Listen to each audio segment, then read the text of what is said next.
ಸ್ನೇಹಿತರೆ, ಇಂದಿನ ತರಗತಿಗೆ ನಿಮ್ಮೆಲ್ಲರಿಗೂ ಕೂಡ ಸ್ವಾಗತ. ಇಂದಿನ ತರಗತಿಯಲ್ಲಿ ನಾವು ಕಡ್ಡಾಯ ಕನ್ನಡ ಪ್ರಶ್ನೆ ಪತ್ರಿಕೆ ಬಗ್ಗೆ ನೋಡ್ತಾ ಹೋಗೋಣ.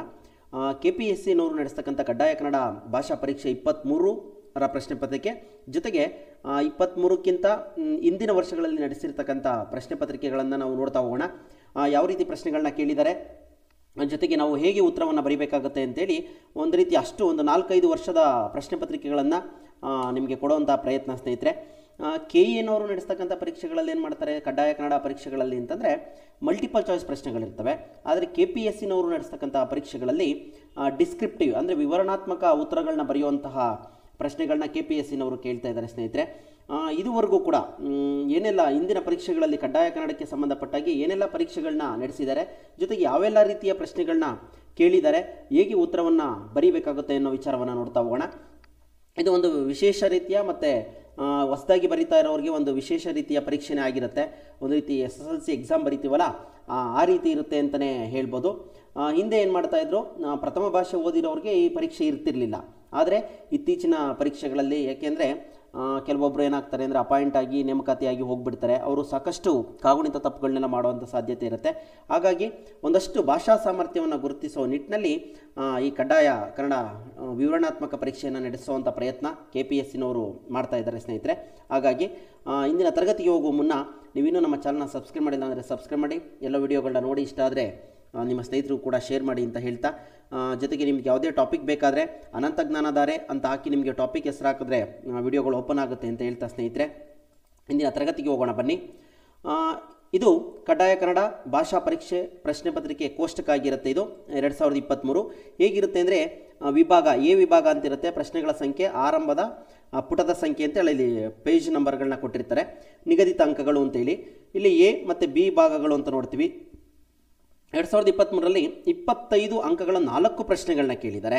ಜೊತೆಗೆ 10 ಮಾರ್ಕ್ಸ್ದು 2 ಪ್ರಶ್ನೆ ಇದೆ, 6 ಮಾರ್ಕ್ಸು 4 ಮಾರ್ಕ್ಸು 5 ಮಾರ್ಕ್ಸ್, ಒಟ್ಟು 150 ಅಂಕಗಳಿಗೆ ಪರೀಕ್ಷೆಯನ್ನು ನಡೆಸ್ತಾರೆ. 2023ರ ಪರೀಕ್ಷೆಯಲ್ಲಿ ಒಟ್ಟು 12 ಪ್ರಶ್ನೆಗಳಿದ್ದು ಆ 12 ಪ್ರಶ್ನೆಗಳಿಗೆ 150 ಅಂಕಗಳನ್ನು ನಿಗದಿಪಡಿಸಿದರು. ಸ್ನೇಹಿತರೆ, ಯಾವೆಲ್ಲ ಪ್ರಶ್ನೆಗಳಿಗೆ ಏನೆಲ್ಲ ಪ್ರಶ್ನೆಗಳನ್ನ ಕೇಳಿದ್ದಾರೆ ಮತ್ತು ಎಷ್ಟೆಷ್ಟು ಅಂಕಗಳನ್ನ ಕೊಟ್ಟಿದ್ದಾರೆ ಅಂತ ನೋಡ್ತಾ ಹೋಗೋಣ ಬನ್ನಿ. ಇಲ್ಲಿ ಈ ಕೆಳಗಿನ ವಿಷಯವನ್ನು ಕುರಿತು 300 ಪದಗಳಿಗೆ ಮೀರದಂತೆ ಪ್ರಬಂಧವನ್ನು ರಚಿಸಿ ಅಂತೇಳಿ 25 ಅಂಕಗಳಿಗೆ ಒಂದು ಪ್ರಶ್ನೆಯನ್ನು ಕೇಳಿರ್ತಾರೆ. ಸ್ನೇಹಿತರೆ, ಇದರಲ್ಲಿ 2023ರ ಪತ್ರಿಕೆಯಲ್ಲಿ ರೈತರ ಸಮಸ್ಯೆಗಳು ಅಂತಕ್ಕಂಥ ಒಂದು ಪ್ರಶ್ನೆಯನ್ನು ಕೇಳಿದರು. ಇದು 300 ಪದಗಳಿಗೆ ಮೀರದಂತೆ ಒಂದು 3-4 ಪೇಜು ಬ್ಲಾಂಕ್ ಪೇಜ್ ಇರುತ್ತೆ. SSLC ಬುಕ್ಲೆಟ್ ಇರುತ್ತಲ್ಲ, ಆ ರೀತಿಯೇ ಇರುತ್ತೆ. ಹಾಗಾಗಿ ಅಲ್ಲಿ ನಾವು ಆನ್ಸರನ್ನು ಮಾಡಬೇಕಾಗತ್ತೆ. ಇಲ್ಲಿ ರೈತರ ಸಮಸ್ಯೆಗಳು ಅಂತಂದಾಗ ಒಂದಷ್ಟು ಏನೆಲ್ಲ ಇತ್ತೀಚಿನ ದಿನಗಳಲ್ಲಿ ರೈತರ ಸಮಸ್ಯೆಗಳು, ಪ್ರವಾಹಗಳು, ಬರಗಾಲ ಮತ್ತು ಅತಿವೃಷ್ಟಿ, ಅನಾವೃಷ್ಟಿ, ಕಾಡು ಪ್ರಾಣಿಗಳ ಹಾವಳಿ, ಜೊತೆಗೆ ಏನಾದರೂ ನಿಮಗೆ ಡಾಟಾ ಪರ್ಟಿಕ್ಯುಲರ್ ಆಗಿ ಅಂಕಿಅಂಶಗಳೇನಾದರೂ ಗೊತ್ತಿದ್ದರೆ ಈ ರೀತಿ, ಮತ್ತು ಕಾಡು ಪ್ರಾಣಿಗಳ ದಾಳಿಯಿಂದಾಗಿ, ಚಿರತೆ ದಾಳಿಯಿಂದಾಗಿ ಮನುಷ್ಯರು ಇಲ್ಲಿ ಸತ್ರು, ರೈತರು ಹೊಲದತ್ರ ಹೋಗಿದ್ದಾಗ ಚಿರತೆ ದಾಳಿ ಆಯಿತು, ಮತ್ತು ಅವರ ದನಕರುಗಳ ಮೇಲೆ ದಾಳಿ, ಈ ರೀತಿ ಎಲ್ಲ ಅಂಶಗಳನ್ನು ಒಳಗೊಂಡಂತೆ ನಾವು, ಜೊತೆಗೆ ಇನ್ನೊಂದು ಪಾಯಿಂಟನ್ನು ನೆನಪಿಟ್ಕೊಳ್ಳಿ, ಕಾಗುಣಿತ ತಪ್ಪಿಲ್ದಲೇ ಬರೀಬೇಕಾಗುತ್ತೆ. ಜೊತೆಗೆ ವಾಕ್ಯ ರಚನೆಗಳು ಕೂಡ ತುಂಬ ಚೆನ್ನಾಗಿರಬೇಕಾಗುತ್ತೆ. ಜೊತೆಗೆ ಬರವಣಿಗೆ ಸ್ಫುಟವಾಗಿರಲಿ. ಸ್ನೇಹಿತರೆ, ತುಂಬ ಅಚ್ಚುಕಟ್ಟಾದ ಬರವಣಿಗೆಯನ್ನು ಬರೀರಿ, ಅರ್ಥ ಆಗೋ ರೀತಿ ಬರವಣಿಗೆಯನ್ನು ಬರೀರಿ. ನೀವು 1-2 ಪ್ರಶ್ನೆ ಬಿಟ್ಟರೂ ಚಿಂತೆ ಇಲ್ಲ, ಬಟ್ ಆದರೆ ಬರೆಯುವಂಥದ್ದನ್ನು ಏನು ಮಾಡಿ, ಸ್ಫುಟವಾಗಿ ಬರೀರಿ. ಯಾಕೆಂದರೆ ಇದು ಎಲಿಜಿಬಿಲಿಟಿ ಪೇಪರ್ ಅಷ್ಟೇ ಆಗಿರುತ್ತೆ. ನಿಮ್ಗೆ ಇದನ್ನೇನು ಮಾರ್ಕ್ಸಿಗೆ ಅಥವಾ ಎಕ್ಸಾಮ್ಗೆ ನೇಮಕಾತಿಗೆ ಇದನ್ನು ಪರ್ಸೆಂಟೇಜ್ ಏನು ತೊಗೊಳ್ಳೋದಿಲ್ಲ. ಓನ್ಲಿ ಎಲಿಜಿಬಿಲಿಟಿ ಪರ್ಪಸ್ ಆಗಿರೋದ್ರಿಂದ ನೀವೇನು ಮಾಡಿ, ಸ್ಫುಟವಾಗಿ ಬರೀರಿ, ಸ್ಪಷ್ಟವಾಗಿ ಬರೀರಿ. ತುಂಬ ಇಂಪಾರ್ಟೆಂಟ್ ಅಂಶಗಳಿಗೆ ಏನಾದರೂ ಸೇರಿಸೋ ಥರದಿದ್ರೆ ಇನ್ವರ್ಟೆಡ್ ಕಾಮ ಹಾಕಿ ಅಂಡರ್ಲೈನ್ ಮಾಡಿ. ಈ ರೀತಿ ಎಲ್ಲವನ್ನ ಮಾಡಿ ನೀವೇನು ಮಾಡಿ ಆನ್ಸರನ್ನು ಬರೀರಿ ಅಂತ ಹೇಳ್ತಾ, ಆದಷ್ಟು ಕಾಗುಣಿತ ತಪ್ಪುಗಳನ್ನ ಅವಾಯ್ಡ್ ಮಾಡಿ, ವಾಕ್ಯಗಳು ತುಂಬ ಅರ್ಥಗರ್ಭಿತವಾಗಿರಲಿ ಅಂತ ಹೇಳ್ತಾ, ಜೊತೆಗೆ ಈ ಇಂದಿನ ಅಂದರೆ 2023ಕ್ಕಿಂತ ಇಂದಿನ ಪರೀಕ್ಷೆಗಳಲ್ಲಿ ಏನೆಲ್ಲ ಪ್ರಶ್ನೆಗಳು ಬಂದಿದ್ದೋ ಪ್ರಬಂಧ ರಚನೆ ಮಾಡೋದ್ರ ಮೇಲೆ ಅಂತಂದರೆ, ರಾಷ್ಟ್ರೀಯ ಹಬ್ಬಗಳ ಮಹತ್ವವನ್ನು ಕುರಿತು ಅಂತ ಹೇಳಿತ್ತು. ನೆಕ್ಸ್ಟ್ ಅದಕ್ಕೆ ಮತ್ತು ಇನ್ನೊಂದು ಪರೀಕ್ಷೆಯಲ್ಲಿ ನಗರಾಭಿವೃದ್ಧಿ ಹೆಸರಿನಲ್ಲಿ ನಡೆಯುವ ಪರಿಸರ ನಾಶ ಮತ್ತು ಅದರ ಪರಿಣಾಮ ಅಂತೇಳಿ ಒಂದು ಪ್ರಶ್ನೆಯನ್ನು ಕೇಳಿದರು. ಭಾರತದಂತಹ ಪ್ರಜಾಪ್ರಭುತ್ವ ರಾಷ್ಟ್ರದಲ್ಲಿ ಮಾಂಸಕ್ಕಾಗಿ ಗೋಹತ್ಯೆ ನಿಷೇಧ ಕಾಯ್ದೆಯ ಜಾರಿ ಮತ್ತು ಅನಾನುಕೂಲ, ನೋಡಿ, ಗೋಹತ್ಯೆ ನಿಷೇಧ ಕಾಯ್ದೆಯ ಜಾರಿನೂ ಮಾಡಬೇಕು, ಅದರಿಂದ ಆಗ್ತಕ್ಕಂಥ ಅನಾನುಕೂಲನೂ ಕೂಡ ಏನು ಮಾಡಿರ್ತಾರೆ, ಕೇಳಿರ್ತಾರೆ. ಹಳೆಯ ಸಂಸ್ಕೃತಿಯ ಅಳಿವು ಉಳಿವು, ಇದು ಕೂಡ ಮತ್ತೊಂದು ಸಲ ಕೇಳಿರ್ತಕ್ಕಂಥದ್ದು. ಸಮಯದ ಬೆಲೆ, ನೆಕ್ಸ್ಟ್ ಪ್ರಸ್ತುತ ಸಮಾಜಕ್ಕೆ ಬುದ್ಧನ ಚಿಂತನೆಗಳ ಅಗತ್ಯ, ಪರಿಸರ ಸಂರಕ್ಷಣೆಯಲ್ಲಿ ನಾಗರಿಕರ ಪಾತ್ರ, ಕನ್ನಡ ಭಾಷೆ ಮತ್ತು ಸಾಹಿತ್ಯದ ಅನನ್ಯತೆ ಅಥವಾ ಅನನ್ಯತೆ ಅಂತಲೇ ಹೇಳಿ, ಇವಿಷ್ಟು ಪ್ರಶ್ನೆಗಳನ್ನ ಒಂದು 4-5 ವರ್ಷದ ಪರೀಕ್ಷೆಗಳಲ್ಲಿ ಸ್ನೇಹಿತರೆ ಕೇಳಿದ್ದಾರೆ. ಹೇಗೆ ಬರೀಬೇಕು ಅಂತ ಆಲ್ರೆಡಿ ಹೇಳಿದ್ದೀನಿ. ಒಂದು 300 ಪದಗಳಿಗೆ ಮೀರದಂತೆ ಪ್ರಬಂಧವನ್ನು ಬರೀಬೇಕಾಗುತ್ತೆ 25 ಅಂಕಗಳಿಗೆ. ನೆಕ್ಸ್ಟ್ ಮುಂದೆ ಹೋಗೋಣ. ಈ ಕೆಳಗಿನ ಗದ್ಯಭಾಗವನ್ನು ಗಮನವಿಟ್ಟು ಓದಿಕೊಂಡು ಕೊನೆಯಲ್ಲಿ ಕೊಟ್ಟಿರುವ ಪ್ರಶ್ನೆಗಳಿಗೆ ಉತ್ತರವನ್ನು ಬರೆಯಿರಿ ಅಂತೇಳಿ ಕೊಟ್ಟಿದ್ದಾರೆ. ಅಂದರೆ ಒಂದು ಗದ್ಯಭಾಗವನ್ನು ಕೊಟ್ಟಿರ್ತಾರೆ. ಇದೇನು ಈಸಿ ಅನಿಸುತ್ತೆ, ಬಟ್ ಆದರೂ ಕೂಡ ನಾವು ಅರ್ಥ ಮಾಡ್ಕೊಳ್ಳೋದು ಕಷ್ಟ ಆಗುತ್ತೆ. ತುಂಬ ಚೆನ್ನಾಗಿ ಓದಿ ಅರ್ಥ ಮಾಡ್ಕೊಳ್ಬೇಕಾಗತ್ತೆ. 25 ಅಂಕಗಳಿಗೆ ಇಲ್ಲಿ ಈ ಪ್ಯಾರಾವನ್ನು ಬೇಕು ಅಂದರೆ ನೀವು ಓದ್ಕೊಳ್ಳಿ, ಸ್ಕ್ರೀನ್ಶಾಟ್ ಹೊಡೆದು ಅಥವಾ ಪಾಸ್ ಮಾಡಿ ನೋಡ್ಕೊಳ್ಳಿ. ಓದ್ಕೊಂಡು ನೀವೇನು ಮಾಡಿ ಪ್ರಶ್ನೆಗಳಿಗೆ ಉತ್ತರಿಸಿ ಅಂತ ಹೇಳ್ತಾ ನೋಡಿ, ಇದಿಷ್ಟು ಕೂಡ ಪ್ಯಾಸೇಜ್ ಆಗಿರುತ್ತೆ. ಈ ಪ್ಯಾಸೇಜನ್ನು ಓದ್ಕೊಂಡ್ರೆ ನಿಮಗೆ ಅನುಕೂಲ ಆಗುತ್ತೆ. ನೆಕ್ಸ್ಟು ಅದರ ಮೇಲೆ ಪ್ರಶ್ನೆಗಳನ್ನು ಕೂಡ ಕೇಳಿದ್ದಾರೆ. ಅಂದರೆ 5 ಪ್ರಶ್ನೆಗಳನ್ನ ಕೇಳ್ತಾರೆ. 25 ಅಂಕಗಳಿಗೆ ನಾವು ಉತ್ತರವನ್ನು ಬರೀಬೇಕಾಗತ್ತೆ. ಓಕೆನಾ? ಒಟ್ಟು 5 ಪ್ರಶ್ನೆಗಳು ಅಲ್ಲಿ ಪ್ಯಾಸೇಜ್ ಇತ್ತಲ್ಲ, ಪ್ಯಾಸೇಜನ್ನು ಓದ್ಕೊಳ್ಳಿ. ಇದು ಒಂದು ರೀತಿ ಮಾಡೆಲ್ ಅಷ್ಟೇ ನಿಮಗೆ. ಓಕೆನಾ? ಈ ರೀತಿ 5 ಪ್ರಶ್ನೆಗಳನ್ನ ಕೇಳಿರ್ತಾರೆ. 5 ಮಾರ್ಕ್ಸಿಗೆ 25 ಅಂಕಗಳು ನಿಗದಿ ಮಾಡಿರ್ತಾರೆ ಸ್ನೇಹಿತರೆ. ನೋಡ್ಕೊಳ್ಳಿ, ಪ್ಯಾಸೇಜ್ಗಳನ್ನ ಕ್ಲೀನಾಗಿ ಓದಿ ಅರ್ಥ ಮಾಡ್ಕೊಬೇಕು. ಇದು ಮಾಡೆಲ್ಲು ಯಾವ ರೀತಿ ಕೇಳ್ತಾನೆ ಅಂತೇಳಿ ನೋಡ್ಕೊಳ್ಳಿ. ನೆಕ್ಸ್ಟು ಸಂಕ್ಷಿಪ್ತ ಲೇಖನ, ಪ್ರೀಶಿಯಸ್ ರೈಟಿಂಗ್ ಅಂತೇಳಿ 25 ಅಂಕಗಳಿಗೆ ಮತ್ತೊಂದು ಪ್ರಶ್ನೆಯನ್ನು ಕೇಳ್ತಾರೆ. ಸುಮಾರು 100 ಶಬ್ದಗಳಿಗೆ ಮೀರದಂತೆ ಈ ಕೆಳಗಿನ ಗದ್ಯ ಭಾಗದ ಸಾರವನ್ನು ನಿಮ್ಮ ಸ್ವಂತ ವಾಕ್ಯಗಳಲ್ಲಿ ಬರೆಯಿರಿ ಅಂತ ಹೇಳ್ತಾರೆ. ಅಂದರೆ ಅದು ಇಡೀ ಸಾರಾಂಶ ಪ್ಯಾರವನ್ನು ಓದ್ಕೊಳ್ಬೇಕಾಗತ್ತೆ. ಓದ್ಕೊಂಡು ಏನು ಮಾಡಬೇಕಾಗುತ್ತೆ, ಇಡೀ ಸಾರಾಂಶವನ್ನು ನೀವೇನು ಮಾಡಬೇಕಾಗುತ್ತೆ, 100 ಶಬ್ದಗಳಿಗೆ ಮೀರದಂತೆ ಅಂತ. ಈ ಪಾಯಿಂಟನ್ನು ನೋಡ್ಕೊಳ್ಳಿ ಯಾವ ರೀತಿ ಪ್ರಶ್ನೆ ಬಂದಿರುತ್ತೆ ಅಂತೇಳಿ. ಇಡೀ ಪ್ಯಾರವನ್ನು ಓದ್ಕೊಬೇಕು. ಪಾಸ್ ಮಾಡಿಬೇಕಾದ್ರೆ ಇದನ್ನು ಸ್ಕ್ರೀನ್ಶಾಟ್ ತೆಗೆದು ನೋಡ್ಕೊಳ್ಳಿ ಬೇಕಾದರೆ. ಇದರ ಜೊತೆಗೆ ಇಷ್ಟು ಕೂಡ ಇದು ಪ್ಯಾರಾ. ಓಕೆನಾ? ಸ್ಕ್ರೀನ್ಶಾಟ್ ಹೊಡ್ಕೊಳ್ಳಿ, ಅವಶ್ಯಕತೆ ಇದ್ದರೆ ನಿಮಗೊಂದು ಐಡಿಯಾ ಬರುತ್ತೆ ಏನಂತೇಳಿ. ನೆಕ್ಸ್ಟು ಈ ರೀತಿ ಬಾಕ್ಸನ್ನು ಕೊಟ್ಬಿಟ್ಟಿರ್ತಾನೆ. ಈ ರೀತಿ ಶೀರ್ಷಿಕೆ ಟೈಟಲ್ ಹಾಕಬೇಕು. ಟೈಟಲ್ ಹಾಕ್ಬಿಟ್ಟು ಈ ರೀತಿ ಬಾಕ್ಸ್ಗಳನ್ನ ಕೊಟ್ಟಿರ್ತಾರೆ. 150 ಪದಗಳು ಬರೆಯುವಷ್ಟು ಜಾಗವನ್ನು ಕೊಟ್ಟಿರ್ತಾರೆ, ಅಥವಾ 100 ಪದಗಳನ್ನೇ ಬರೆಯುವಷ್ಟೇ ಕೊಟ್ಟಿರ್ತಾರೆ ಆ್ಯಕ್ಚುಲಿ. ಹಾಗಾಗಿ ಈ ಒಂದೊಂದು ಕಾಲಮಲ್ಲಿ ಕೂಡ ಒಂದೊಂದು ಪದವನ್ನು ಬರಿತಾ ಹೋಗಬೇಕಾಗುತ್ತೆ. 1 ಅಥವಾ 2 ಪದಗಳನ್ನ ಮಾತ್ರ ಬರೀರಿ. ಜಾಸ್ತಿ ಸಣ್ಣದಾಗಿ ಕೊರೆದು ಎಲ್ಲ ಇದನ್ನು ಮಾಡೋದಕ್ಕೆ ಹೋಗಬೇಡಿ. ಒಂದು ಬಾಕ್ಸಲ್ಲಿ ಒಂದೇ ಪದವನ್ನು ಬರೀಬೇಕು. ಆ್ಯಕ್ಚುಲಿ ಅವನು 100 ಬಾಕ್ಸ್ಗಳನ್ನ ಕೊಟ್ಟಿರ್ತಾರೆ. ಹಾಗಾಗಿ ಆ ಇಡೀ ಸಾರಾಂಶವನ್ನು 100 ಬಾಕ್ಸ್ಗಳಲ್ಲಿ ಏನು ಮಾಡಬೇಕಾಗುತ್ತೆ, ಆ ಇಡೀ ಸಾರಾಂಶವನ್ನು ಬರೀಬೇಕಾಗುತ್ತೆ. ಚೆನ್ನಾಗಿ ಅರ್ಥ ಮಾಡಿಕೊಂಡು ನೀವೇನು ಮಾಡಿ ಸಾರಾಂಶವನ್ನು ಬರೀರಿ ಅಂತೇಳಿ 25 ಮಾರ್ಕ್ಸ್ ಸಿಗಿರುತ್ತೆ. ಚೆನ್ನಾಗಿ ನೋಡ್ಕೊಳ್ಳಿ ಸ್ನೇಹಿತರೆ. ಕಾಗುಣಿತ ತಪ್ಪು ಬರಿಬೇಡಿ. ಮತ್ತೆ ಹೇಳ್ತಾ ಇದ್ದೀನಿ, ಅಕ್ಷರಗಳು ಸ್ವಲ್ಪ ಅಂದವಾಗಿರಲಿ. ತುಂಬ ಅಂದವಾಗಿ ಎಲ್ಲರೂ ಬರೆಯೋಕ್ಕಾಗೋದಿಲ್ಲ. ಸ್ವಲ್ಪನಾದರೂ ಅಂದವಾಗಿರಲಿ, ಜೊತೆಗೆ ಅರ್ಥ ಆಗೋ ಥರ ಇರಲಿ. ನೆಕ್ಸ್ಟು ಈ ಕೆಳಗಿನ ಗದ್ಯ ಭಾಗವನ್ನು ಕನ್ನಡಕ್ಕೆ ಭಾಷಾಂತರಿಸಿ ಅಂತೇಳಿ ಕೇಳ್ತಾರೆ 25 ಅಂಕಗಳಿಗೆ. ಅಂದರೆ ಇಂಗ್ಲೀಷಲ್ಲಿ ಒಂದು ಪ್ಯಾಸೇಜನ್ನು ಕೊಟ್ಬಿಡ್ತಾರೆ ಈ ರೀತಿ ಸ್ನೇಹಿತರೆ. ಓದ್ಕೊಳ್ಳಿ, ಪಾಸ್ ಮಾಡಿ ಬೇಕಾದರೆ. ಈ ರೀತಿ ಪ್ಯಾಸೇಜನ್ನು ಕೊಡ್ತಾರೆ. ನೀವೇನು ಮಾಡಬೇಕಾಗುತ್ತೆ, ವರ್ಡ್ ಟು ವರ್ಡ್ ಪ್ರತಿ ವರ್ಡನ್ನು ಕೂಡ ನೀವೇನು ಮಾಡಿ ಭಾಷಾಂತರ ಮಾಡಬೇಕು ಅಂತ ಏನು ನಿಯಮ ಇಲ್ಲ. ಏಕೆಂದರೆ PSI ಎಕ್ಸಾಮ್ಗಳಲ್ಲೂ ಕೂಡ ಪ್ರಶ್ನೆಗಳನ್ನ ಕೇಳಿರ್ತಾರಲ್ವ, ಅಲ್ಲಿ ನೋಡ್ಕೊಂಡಿರ್ತೀರಿ. ಪ್ರತಿ ವರ್ಡನ್ನು ನಾವೇನು ಮಾಡೋ ಅವಶ್ಯಕತೆ ಇಲ್ಲ, ಭಾಷಾಂತರ ಮಾಡೋ ಅವಶ್ಯಕತೆ ಇಲ್ಲ. ಒಂದಷ್ಟು ಸಿಮಿಲಾರಿಟಿ ಮೀನಿಂಗನ್ನು ಏನು ಮಾಡಬೇಕಾಗುತ್ತೆ, ಭಾಷಾಂತರ ಮಾಡಿ ಅರ್ಥ ಬರೋದಕ್ಕೆ ಈ ಪ್ಯಾರ ಮತ್ತು ಕನ್ನಡ ಪ್ಯಾರ ಎರಡೂ ಕೂಡ ಅರ್ಥಗರ್ಭಿತ ಆಗೋ ರೀತಿಯಲ್ಲಿ ನಾವೇನು ಮಾಡಬೇಕಾಗುತ್ತೆ, ಆನ್ಸರನ್ನು ಬರೀಬೇಕಾಗುತ್ತೆ. ಅದಕ್ಕೆ ಸಂಬಂಧಪಟ್ಟ ಹಾಗೆ ನೋಡಿ, ಇದಿಷ್ಟು ಕೂಡ ಭಾಷಾಂತರ ಮಾಡಿರುವಂಥದ್ದು. ಇದನ್ನು ಕೂಡ ಪಾಸ್ ಮಾಡಿಬೇಕಾದ್ರೆ ನೀವು ನೋಡ್ಕೊಳ್ಳಿ. ಈ ರೀತಿ ಮಾಡಿದ್ರೆ ಒಂದು 100% ಮಾಡೋಕ್ಕಾಗಿಲ್ಲ ಅಂದ್ರೆ ಒಂದು 90% ಆದರೂ, ಒಂದು 80-90% ಆದರೂ ಮಾಡಿದ್ರೆ ನಿಮ್ಗೆ ಒಂದಷ್ಟು ಅಂಕಗಳು ಬರುತ್ತೆ ಸ್ನೇಹಿತರೆ. ನೆಕ್ಸ್ಟು ಮುಂದೆ ಹೋಗೋಣ. ಪತ್ರಲೇಖನ 10 ಅಂಕಗಳಿಗೆ ಪತ್ರಲೇಖನವನ್ನು ಕೇಳಿರ್ತಾರೆ. ಈ ಸಲ ಏನು ಕೇಳಿದ್ರು, 23ರಲ್ಲಿ ಏನು ಕೇಳಿದ್ರು ಅಂದರೆ, ನಿಮ್ಮನ್ನು ನೀವು XXX ಎಂದು YY ಬಡಾವಣೆಯಲ್ಲಿ ZZ ಸ್ಥಳದಲ್ಲಿ ವಾಸಿಸುತ್ತಿರುವುದಾಗಿ ಭಾವಿಸಿಕೊಂಡು ನಿಮ್ಮ ಬಡಾವಣೆಯಲ್ಲಿ ಇರುವ ವಿದ್ಯುತ್ ಶಕ್ತಿ ಸಮಸ್ಯೆಯನ್ನು ಕುರಿತು ಕಾರ್ಯನಿರ್ವಾಹಕ ಅಭಿಯಂತಕರು ವಿದ್ಯುತ್ ಸರಬರಾಜು ನಿಗಮ ಬೆಂಗಳೂರು ಇವರಿಗೆ ಪತ್ರ ಬರೆಯಿರಿ ಅಂತ ಹೇಳಿರ್ತಾರೆ. ಸ್ನೇಹಿತರೆ, ಯಾವುದೇ ಪತ್ರ ಹಿಂದೆ ಎಲ್ಲ ಎಕ್ಸಾಮ್ಗಳಲ್ಲೂ ಕೂಡ ಏನು ಮಾಡಿದ್ದಾರೆ ಅಂದರೆ, ನಮ್ಮ ಹೆಸರನ್ನಾಗಲಿ, ನಮ್ಮ ವಿಳಾಸ ಆಗಲಿ, ನಮ್ಮ ಫೋನ್ ನಂಬರ್ ಆಗಲಿ ಎಲ್ಲೂ ಕೂಡ ಬರೆಯೋದಕ್ಕೆ ಹೋಗಬೇಡಿ. ಇನ್ ಕೇಸ್ ಬರೆದಿದ್ರೆ ಆ ಪೇಪರನ್ನು ಅಸಿಂಧು ಮಾಡ್ತೀವಿ ಅಂತೇಳಿ ಕೂಡ ಇನ್ಸ್ಟ್ರಕ್ಷನಲ್ಲಿ ಕೊಟ್ಟಿರ್ತಾರೆ. ಹಾಗಾಗಿ ಅದನ್ನು ಚೆನ್ನಾಗಿ ನೋಡ್ಕೊಳ್ಳಿ.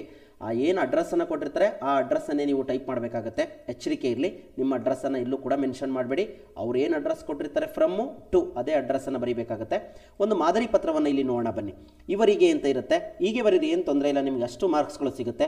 ಮಧ್ಯದಲ್ಲಿ ಬರೀಬೇಕಾ, ಎಡಗಡೆ ಬರೀಬೇಕಾ, ಇಂದ ಮೇಲೆ ಹಾಕಬೇಕಾ ಅಥವಾ ಕೆಳಗಡೆ ಹಾಕಬೇಕಾ, ಎಲ್ಲ ಗೊಂದಲಗಳಿರುತ್ತೆ. ಏನೂ ತಲೆ ಕೆಡಿಸ್ಕೊಂಬೇಡಿ.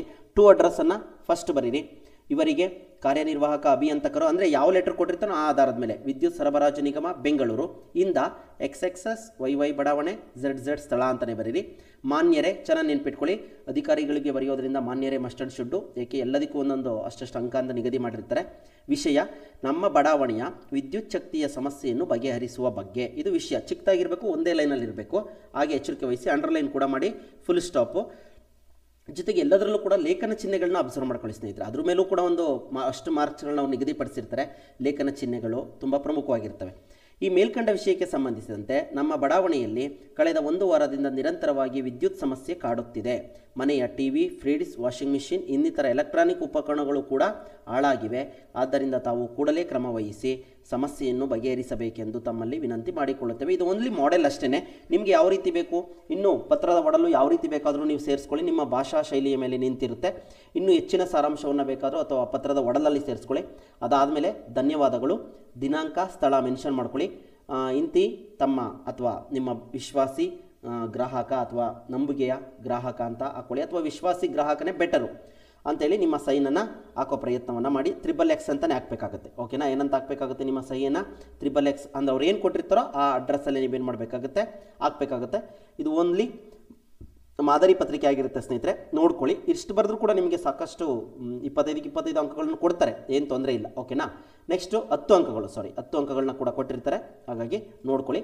ಇದಾದಮೇಲೆ ಹಿಂದಿನ ಪರೀಕ್ಷೆಯಲ್ಲಿ, ಇದು ಹಿಂದಿನ ಆಗಬೇಕಿತ್ತು, ಓಕೆ ಇರಲಿ, ತೊಂದರೆ ಇಲ್ಲ. ಹಿಂದಿನ ಪರೀಕ್ಷೆಯಲ್ಲಿ ಕೇಳಲಾದ ಪತ್ರಲೇಖನಗಳು ಏನೆಲ್ಲ ವಿಚಾರದ ಮೇಲೆ ಕೇಳಿದ್ದಾರೆ ನೋಡೋಣ ಬನ್ನಿ. ಹದಗೆಟ್ಟ ರಸ್ತೆ ದುರಸ್ತಿಯ ಬಗ್ಗೆ ಪತ್ರಿಕಾ ಸಂಪಾದಕರಿಗೊಂದು ಪತ್ರ ಬರೆಯಿರಿ. ಸ್ನೇಹಿತರೆ, ಆಲ್ಮೋಸ್ಟ್ ಎಲ್ಲ ಪತ್ರಿಕಾ ಸಂಪಾದಕರಿಗೆ ಬರೆಯೋದಕ್ಕೆ ಹೇಳಿದ್ದಾರೆ. ಅಕಾಲಿಕ ಮಳೆಯಿಂದ ನಿಮ್ಮ ಬಡಾವಣೆಯಲ್ಲಿ ಉಂಟಾಗಿರುವ ಅನಾಹುತಗಳನ್ನು ತಡೆಗಟ್ಟಲು ಕ್ರಮ ವಹಿಸುವ ಬಗ್ಗೆ ಪತ್ರಿಕಾ ಸಂಪಾದಕರಿಗೊಂದು ಪತ್ರ ಬರೆಯಿರಿ ಅಂತ ಕೇಳಿದ್ದಾರೆ. ನೋಟು ರದ್ದತಿಯಿಂದ ಸಾರ್ವಜನಿಕರಿಗೆ ಆಗಿರುವ ತೊಂದರೆಯನ್ನು ನಿವಾರಿಸಲು ಕುರಿತು ಒಂದು ಪತ್ರ ಬರೆಯಿರಿ. ಯಾರಿಗೆ ಅಂದರೆ ಪತ್ರಿಕಾ ಸಂಪಾದಕರಿಗೇನೆ. ಬಸ್ ದರ ಮತ್ತು ವಿದ್ಯುತ್ ದರ ಹೆಚ್ಚಿಸಿರುವುದನ್ನು ಕುರಿತು ದಿನಪತ್ರಿಕೆಯ ಸಂಪಾದಕರಿಗೊಂದು ಪತ್ರ ಬರೆಯಿರಿ ಅಂತ ಕೇಳಿದರೆ. ನೀರು ಸರಬರಾಜು ಮತ್ತು ಒಳಚರಂಡಿ ವ್ಯವಸ್ಥೆ ಇದನ್ನು ಕುರಿತು ಪತ್ರಿಕಾ ಸಂಪಾದಕರಿಗೊಂದು ಪತ್ರ ಬರೆಯಿರಿ ಅಂತೇಳಿ ಕೇಳಿದ್ದಾರೆ. ಬಡಾವಣೆಯಲ್ಲಿನ ಕಸ ವಿಲೇವಾರಿಗೆ ಸಂಬಂಧಿಸಿದಂತೆ ಪೌರಾಯುಕ್ತರಿಗೆ ಮನವಿ ಪತ್ರವನ್ನು ಬರೆಯಿರಿ ಅಂತೇಳಿ ಪ್ರಶ್ನೆಯನ್ನು ಕೇಳಿದ್ದಾರೆ ಸ್ನೇಹಿತರೆ. ಹಾಗಾಗಿ ನೋಡ್ಕೊಳ್ಳಿ ಯಾವ ರೀತಿ ಬರೀಬೇಕು ಅಂತ, ಬರೆದು ನೀವು ಪ್ರಾಕ್ಟೀಸನ್ನು ಮಾಡ್ಕೊಳ್ಳಿ ಒಂದು ಪತ್ರಿಕೆಯನ್ನು, ನಿಮಗೆ ಎಕ್ಸಾಮಲ್ಲಿ ಬರೆಯೋದಕ್ಕೆ ಅನುಕೂಲ ಆಗುತ್ತೆ. ಸ್ಟೆಪ್ಸ್ಗಳು ಮಾತ್ರ ಕರೆಕ್ಟಾಗಿರಲಿ. ಫ್ರಮ್ ಟು ಮಾನ್ಯರೇ, ಆ ಪತ್ರದ ಆಧಾರದ ಮೇಲೆ ನಾವೇನು ಮಾಡಬೇಕಾಗುತ್ತೆ, ಎಲ್ಲ ಅಂಶಗಳನ್ನ ಸೇರಿಸಬೇಕಾಗುತ್ತೆ. ಎಚ್ಚರಿಕೆ ಇರಲಿ, ಗಾಬರಿ ಆಗೋದು ಬೇಡ, ಟೆನ್ಷನ್ ಆಗೋದು ಬೇಡ, ಕಾಮಾಗಿ ಬರೀರಿ. ಟೈಮ್ ಆಯಿತು ಅಂತ ಬರ್ಕೊಂಡು ನೀವು ಇದು ಯೋಚನೆ ಮಾಡ್ಕೊಂಡು ಬರಿತಾ ಇದ್ದರೆ ಗಾಬರಿನಲ್ಲಿ ಕೈ ಓಡೋದಿಲ್ಲ, ಮತ್ತು ಮೈಂಡ್ ಸ್ಟ್ರಕ್ ಆಗಿಬಿಡುತ್ತೆ. ಹಾಗಾಗಿ ಗಾಬರಿ ಆಗಬೇಡಿ, ನಿಧಾನಕ್ಕೆ ಸಮಾಧಾನವಾಗಿ ನಾನು ಬರಿತೀನಿ, ಇನ್ನೂ ಸಾಕಷ್ಟು ಟೈಮ್ ಇದೆ ಅಂತ ಟೈಮನ್ನು ನೋಡ್ಕೊಂಡೇ ಬರೀರಿ. ಗಾಬರಿ ಆದರೆ ಈ ಕಡೆ ಕೆಲಸನೂ ಆಗೋದಿಲ್ಲ, ಟೈಮು ಉಳಿಯೋದಿಲ್ಲ. ಓಕೆನಾ? ಇದಾದಮೇಲೆ ಕೆಳಗಿನ ಗಾದೆಗಳಿಗೆ ಅರ್ಥ ಸ್ವಾರಸ್ಯವನ್ನು ವಿವರಿಸಿ ಅಂತ ಹೇಳಿ ಕೇಳಿದ್ದಾರೆ. ಅಂದರೆ ವಿವರಿಸಿ ಬರೀಬೇಕಾಗುತ್ತೆ ಸ್ನೇಹಿತರೆ. ಇಲ್ಲಿ 2 ಪ್ರಶ್ನೆಗಳನ್ನ ಕೇಳಿರ್ತಾರೆ, 2 ಗಾದೆಗಳನ್ನ. 5 ಅಂಕಗಳಿಗೆ 10 ಅಂಕಗಳಿರುತ್ತೆ. ಕುಳಿತು ಉಣ್ಣುವವನಿಗೆ ಕುಡಿಕೆಯನ್ನು ಸಾಲದು ಅಂತೇಳಿ 2023ರಲ್ಲಿ ಕೇಳಿದ್ದಾರೆ. ಜೊತೆಗೆ ದೇಶ ಸುತ್ತು ಕೋಶ ಓದು ಅಂತೇಳಿ ಮತ್ತೊಂದು ಪ್ರಶ್ನೆಯನ್ನು ಕೇಳಿದ್ದಾರೆ. ಇದರಲ್ಲಿ ಒಂದು ಗಾದೆಯನ್ನು ಮಾತ್ರ ವಿವರಿಸೋ ಪ್ರಯತ್ನವನ್ನು ನಾನು ಇಲ್ಲಿ ಮಾಡ್ತೀನಿ ಸ್ನೇಹಿತರೆ, ನೋಡ್ಕೊಳ್ಳಿ. ಯಾವುದು ಅಂದರೆ ದೇಶ ಸುತ್ತು ಕೋಶ ಓದುಗೆ.